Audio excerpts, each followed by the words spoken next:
It's happening now. Bank of America nationwide outage. $0 for online banking. Some Bank of America customers were shocked to see their bank accounts showing $0 balances, while their debts still appeared to be there. Can you imagine that? All your hard work disappearing like that. On October 2nd, many Bank of America customers reported a problem that kept them from getting into their accounts or showed their balances as $0. The number of people having issues reached its peak about an hour later, with nearly 18,000 customers reporting problems in just 15 minutes, according to Down Detector, a site that tracks outages. Most of the problems, around 98%, were with the bank's mobile and online banking apps. The bank informed Cointelegraph that these technology issues have been fully resolved. However, several comments on Down Detector showed that not everyone felt the problem was fixed. "Everyone is saying it's fixed. It's not," said a user named Corey.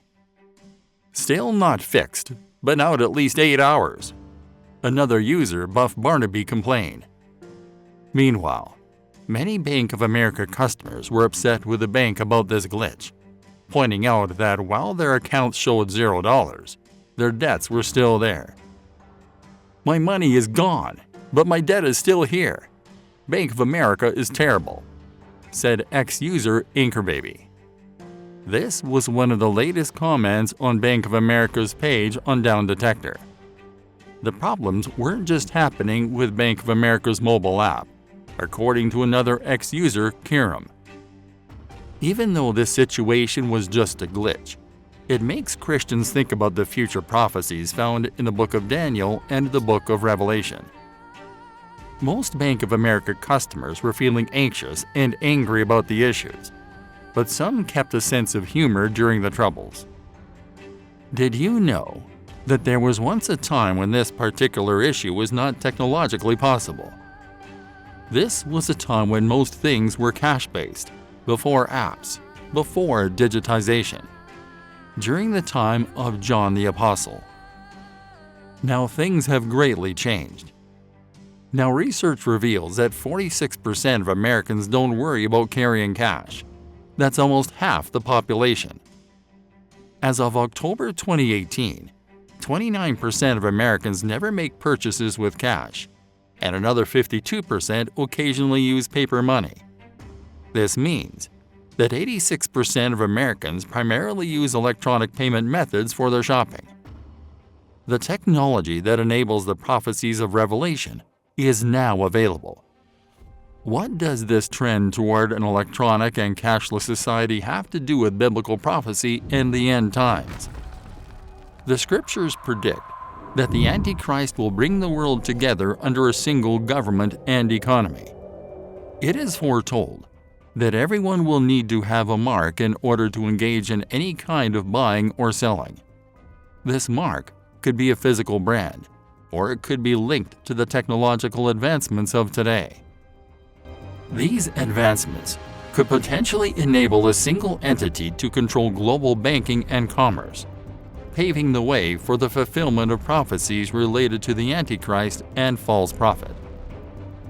As we witness signs of these prophecies unfolding, it suggests that the return of the Lord is drawing nearer.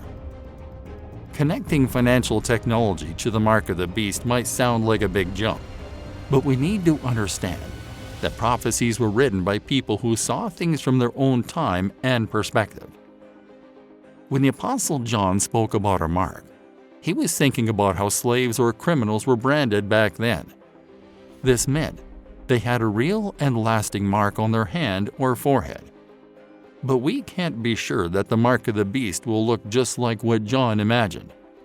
It might be something like an electronic ID you use on your cell phone, or another device that determines if you can buy things, especially if the world goes cashless when the Antichrist shows up. Why would anyone want to have a number linked to evil? Even people who haven't read the Bible usually feel uneasy about the number 666 because of what it means. Movies and books use it to make us scared and curious. Some people even joke about it. But the truth is that Satan's actions are serious, and we should not make fun of them. Refusing the mark will lead to financial ruin. Revelation chapter 13 verse 17 explains how the mark will affect our everyday lives. No one can buy or sell unless they have the mark, the name of the beast, or the number of his name.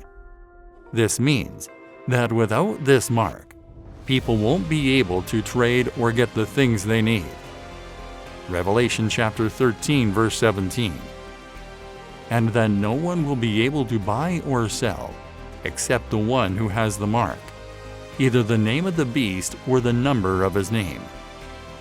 Only those who have the mark, the name of the Antichrist or his number, showing they are his followers, will be able to buy and sell things to take care of themselves. Anyone who does not have the mark will find it very hard to survive. It's important to know that the word mark comes from the Greek word haragma. The haragma was like a symbol, much like how notary seals are used today. This symbol showed a picture of the emperor and the year he was ruling.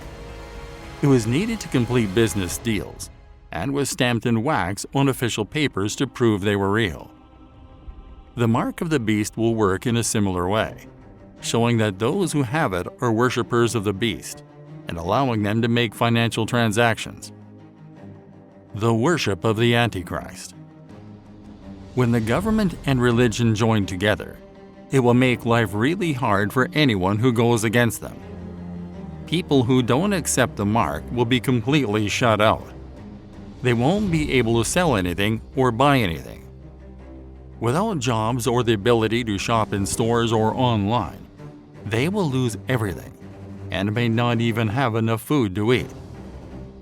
In today's world, it seems impossible to think that Christians could be shut out from basic needs. However, the Bible teaches us that Satan wants to do more than just make life difficult for them. His goal is to make them choose.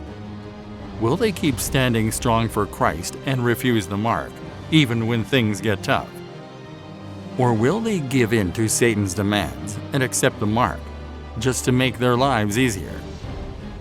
In many countries, Christians are currently facing persecution for standing up for their faith in Christ, just as those who do not have the mark will during the tribulation. At that time, the entire world's population will be faced with these questions, without exception. These questions will be presented in the form of the offered mark, supposedly to promote a good life, but with the intention of distinguishing those who will live for Christ and those who will yield to Satan. There is another technology that is even worse, and that is the living image technology. The Bible describes a time when a living image will be created that can speak and cause people to be killed if they do not worship it. And he is given power to give breath to the image of the beast, so that the image of the beast will even appear to speak and cause those who do not bow down and worship the image of the beast to be put to death. Revelation chapter 13 verse 15. The prophecy can be understood in the context of modern technological advancements. The idea of a living image that can speak and control people's lives is not far-fetched in the era of artificial intelligence, AI, and advanced holograms. AI systems are increasingly capable of simulating human-like interactions, and holographic technologies making progress in creating realistic projections.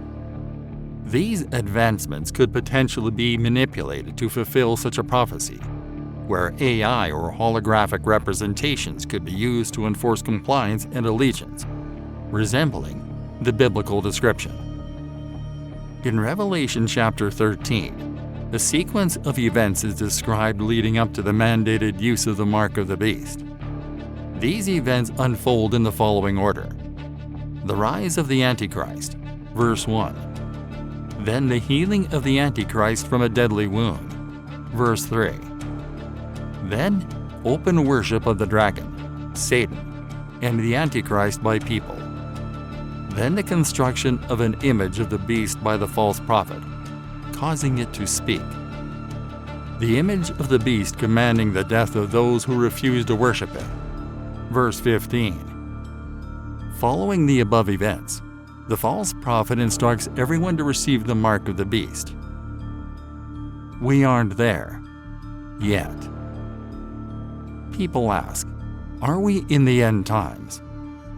The Bible speaks of the last days, a period that has lasted for 2,000 years since the prophecy was fulfilled at Pentecost. Christians must always be prepared for the Lord's return, but this doesn't mean they should expect it. The Bible is full of predictions, with 735 prophecies about the future in 1/4 of its chapters.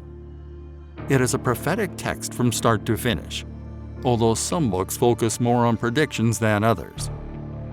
According to Scripture prediction, 596 out of 735 prophecies have already come true, equivalent to 81%. Some of these prophecies were made centuries ago, and it is highly likely that the remaining 19% will also come true. The Bible has proven to be correct for every prediction that could have been fulfilled by now. The remaining prophecies are mostly concerned with the return of Jesus and the following events. How many of these predictions need to come true before the return of Jesus? The answer is approximately 20, and we must observe these events happening before we can anticipate the Lord's return. Jesus instructed us to remain watchful and prayerful. But what should we watch out for? We cannot just stand idle and gaze at the clouds waiting for Him to appear. That's not what He meant. Instead, He meant that we should keep track of the happenings in the world and recognize the signs that He provided to help us prepare. Signals are the signs. In Matthew chapter 24, the disciples asked Jesus about the signs of His return. They wanted to know what to do if they didn't know when it would happen. Jesus gave a direct and clear answer, which we can be grateful for. In the book of Revelation, He provides a more detailed response, but in this chapter, He gave a brief summary of the signs that would precede His arrival. We are seeing rapid advancements in hologram technology and digital avatars. These innovations are not only creating lifelike images, but also enabling interactive communication that mimics real human interactions. Holograms and digital avatars are being used in various fields, from entertainment to education and business. While these technologies offer numerous benefits, they also pose potential risks if used maliciously. For instance, the capability to create and project realistic holographic images could be exploited to deceive or manipulate people, aligning with the concept of a living image in biblical prophecy. Digital IDs are becoming more common, with some countries even considering implanting chips under the skin for identification and security purposes. These technologies streamline personal data management and enhance security measures. However, they also raise significant concerns about privacy and the potential for abuse. As these digital identification systems become more integrated into daily life, it's crucial to reflect on how they might intersect with the biblical narrative of the end times. The increasing reliance on digital IDs and the potential for mandatory implantation aligns eerily with the prophecy of the mark of the beast, urging us to be cautious and prayerful as these technologies evolve. One of the people who started OpenAI, the company that made ChatGPT, has created a program to give everyone a global digital ID. This program is called World ID. It gives each person a special digital identity to tell people apart from each other and from AI. It works by scanning your eye with a device called the Orb. This device looks at your iris and makes a number code based on the picture of your eye. The picture of your iris can be erased, leaving just the code.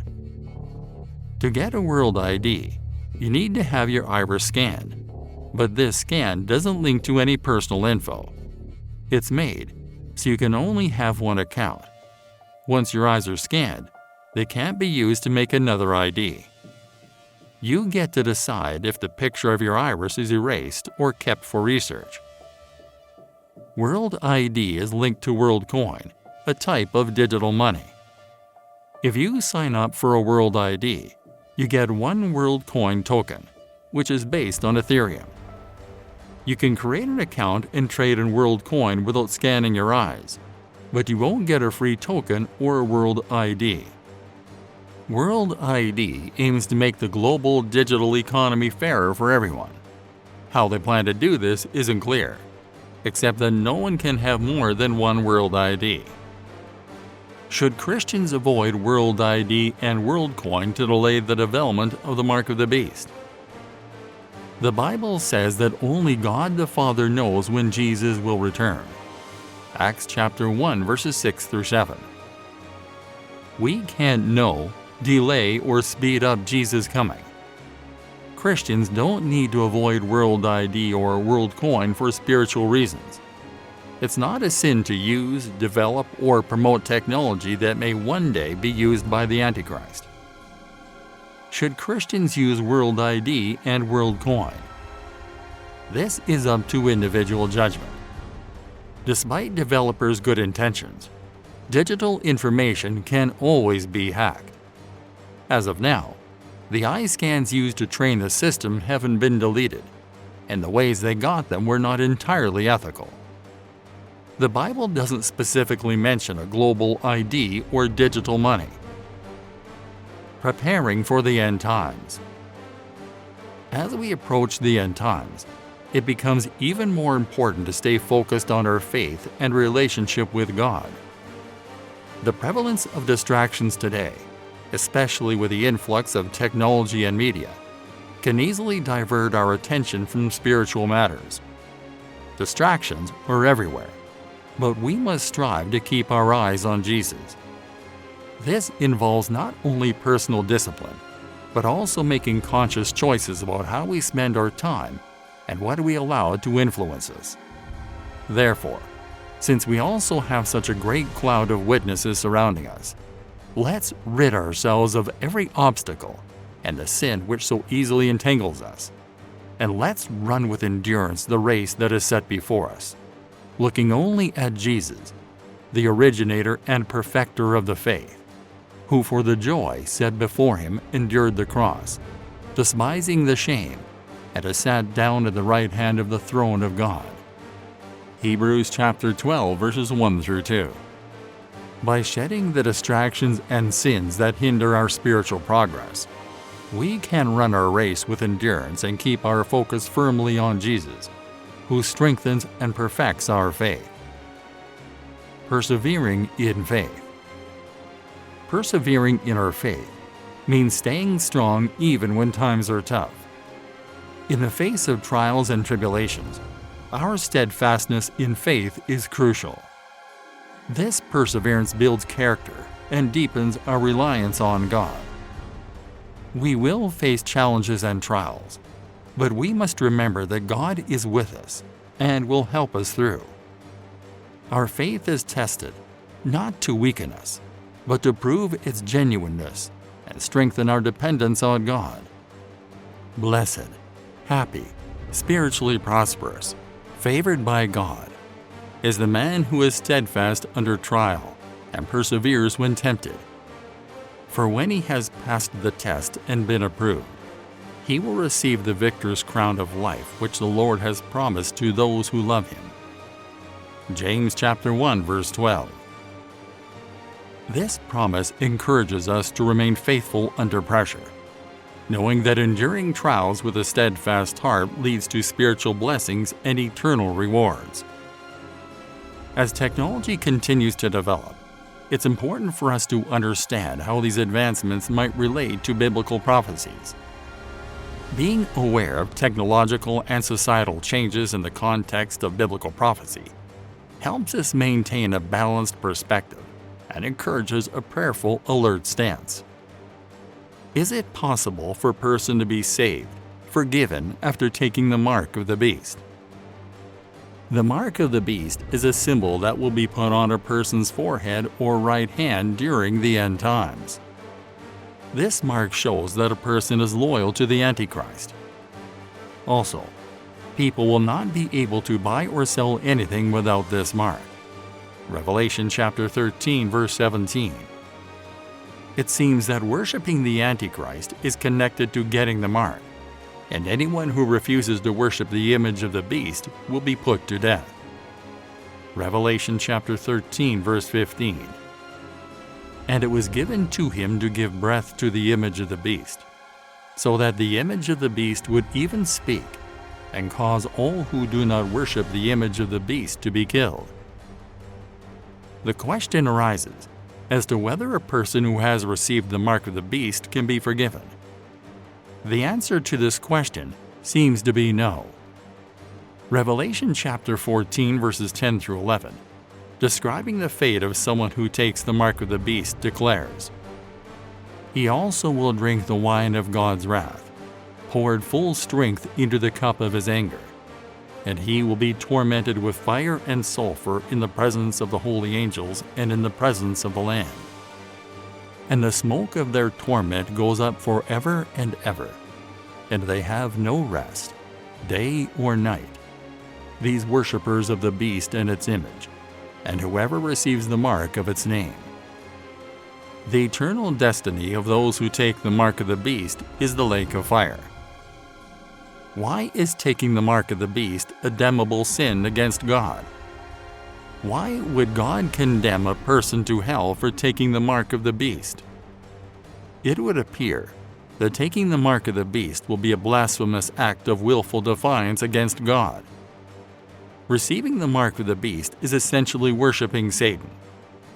Those who take the mark have made the choice to serve Satan rather than obey God and receive Christ as Savior. When people make that decision during the tribulation, God will grant their request to be eternally separated from Him. Those that take the mark will also experience God's judgment called the first bowl. The first bowl is poured from the temple of God. The temple of God in heaven is a mysterious place. Many people do not even know that there is a temple in heaven. This particular temple is opened in Revelation chapter 11. However, when it is closed, it spells an intense warning and judgment on the entire world, the worst the world has and will ever see. Everything is about to change. 7 angels appear in the temple and change everything. After these things I looked, and the temple, sanctuary of the tabernacle of the testimony in heaven, was opened. And the 7 angels who had the 7 plagues, afflictions, calamities, came out of the temple, arrayed in linen, pure and gleaming, and wrapped around their chests were golden sashes. Then one of the 4 living creatures gave to the 7 angels 7 golden bowls full of the wrath and indignation of God, who lives forever and ever. And the temple was filled with smoke from the glory and radiance and splendor of God and from His power. And no one was able to enter the temple until the 7 plagues of the 7 angels were finished. Revelation chapter 15, verses 5 through 8. However, this is not a judgment that is taken lightly by heaven. In the previous chapter, we saw how serious and important the preparation was for pouring the bowls. These angels are bringing God's judgment. It's important to note that they came straight from the heavenly temple, from God's presence and throne. They are not acting on their own. They even wear special clothing.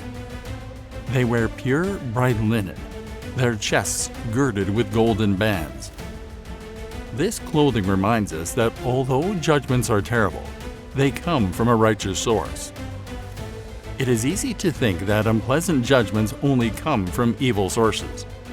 This shows us the very opposite. There will be a significant judgment on the earth, and nobody can do anything about this judgment because it comes from a righteous God. Yes, there are evil angels in the Bible who have been and will be released to cause havoc and destruction, but this is not the case here. The Bible has a reason for being clear on this. These are righteous angels, not fallen angels. The bowls are given to these angels, and the cloud of God's glory fills the temple. During this time, you can imagine that the unbelieving world does not know the pain of judgment about to befall them. This also shows that things seen in the physical are first prepared in the spiritual. Man can detect rain and wind patterns, but God's ways differ. There is no scientific procedure to check the goings-on in God's temple. We are only aware of these mysteries because God shared them with His children. We can at least take peace in this. Many Christians do not realize that they already have answers that the world seeks, including how it will all end. The order of heaven is simply excellent. One of the 4 living creatures close to God's throne gives these bowls to these 7 angels. The 4 living creatures John sees are full of eyes and have different forms: a lion, an ox, a human, and an eagle. This proves that these judgments come from the very throne of God. When this judgment starts, no one is even allowed to enter the temple of God. This shows that heaven does not take this judgment lightly. There is no stopping this judgment as soon as it begins. Heaven is ready. The temple is closed. The 7 angels are ready, and man is ready to take these bowls. Then I heard a loud voice from the temple saying to the 7 angels, "Go and pour out on the earth the 7 bowls of the wrath and indignation of God." So the first angel went and poured out his bowl on the earth, and loathsome and malignant sores came on the people who had the mark of the beast and who worshipped his image. Revelation chapter 16 verses 1 through 2. A voice comes from the temple. Is this the voice of Jesus? In Revelation, heavenly voices often represent Christ, but not always. Since the wicked have mistreated the earthly temple, judgment now comes from the heavenly temple. These bowls focus more on human rebellion and judge more areas than other judgments did. The first bowl, Revelation chapter 16 verse 2. So the first angel went and poured out his bowl on the earth, and a harmful and painful sore afflicted the people who had the mark of the beast and who worshipped his image. Most of the bowls, like the trumpets, remind us of the plagues from the Exodus: painful sores, turning water into blood, and darkness. By reminding us of these plagues, these judgments show us that just as God protected His people in Goshen during the plagues, He will also protect them from His judgments. The last 2 bowls represent the final battle and the completion of God's promises. The first bowl brings painful and harmful sores to those who worship the image and have the mark of the beast. People who choose to follow God are not affected by this bowl. It's only for those who follow the Antichrist. This passage shows God's anger being poured out on humanity, which was created on the 6th day. Genesis chapter 1. Revelation chapter 13 verse 18 tells us this represents the 6th Egyptian plague of boils that hits those with the 666 mark of the beast, those who worship the creature instead of the Creator. Is it possible for a person to get the mark of the beast today? We are uncertain about the appearance of this mark.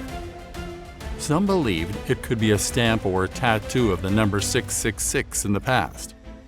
Others suggested it might resemble a barcode. Currently, there is speculation that the mark of the beast will be an implanted microchip enabling access to digital currency. However, we cannot definitively predict the form the mark of the beast will take. Some individuals are concerned that they may have unknowingly received the mark of the beast, whether through blaspheming God, making impulsive statements of allegiance to the Antichrist, or worrying about the chip in their credit card. Others have been told that worshiping the Lord on Sunday instead of the Sabbath constitutes accepting the mark of the beast. However, it's important to note that it is currently impossible to receive the mark of the beast, because it does not exist yet. A careful reading of the book of Revelation and other end times prophecies in the Bible reveals a timeline for the end times events. In the book of Daniel, there is a prophecy of 70 weeks, which represents 70 sets of 7 years, marking the time of God's interaction with Israel. 69 of those weeks have already passed since Daniel's writing.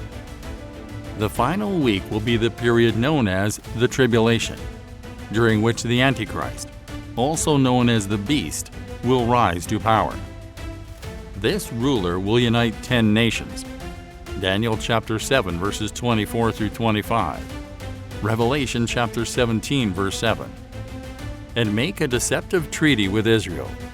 Daniel chapter 9. The mark of the beast will not come into existence until the beast himself is empowered during the tribulation. Furthermore, believers in Jesus Christ should not fear receiving the mark of the beast now, because of the event known as the rapture. During the rapture, Jesus will take all believers, both living and dead, from the earth. Although people will still come to know Christ after the rapture, all those who trust in Jesus before the rapture will be taken to be with the Lord. According to the belief in pre-tribulationism, believers who live in the church age will never have an opportunity to receive the mark of the beast. So, there is nothing anyone can do today to get, take, or receive the mark of the beast. Implanted chips, barcodes, tattoos, blaspheming, or saying out loud, "I follow the Antichrist and accept the mark of the beast." None of these will give you the mark of the beast. The mark of the beast cannot exist without the beast, Antichrist, demanding it.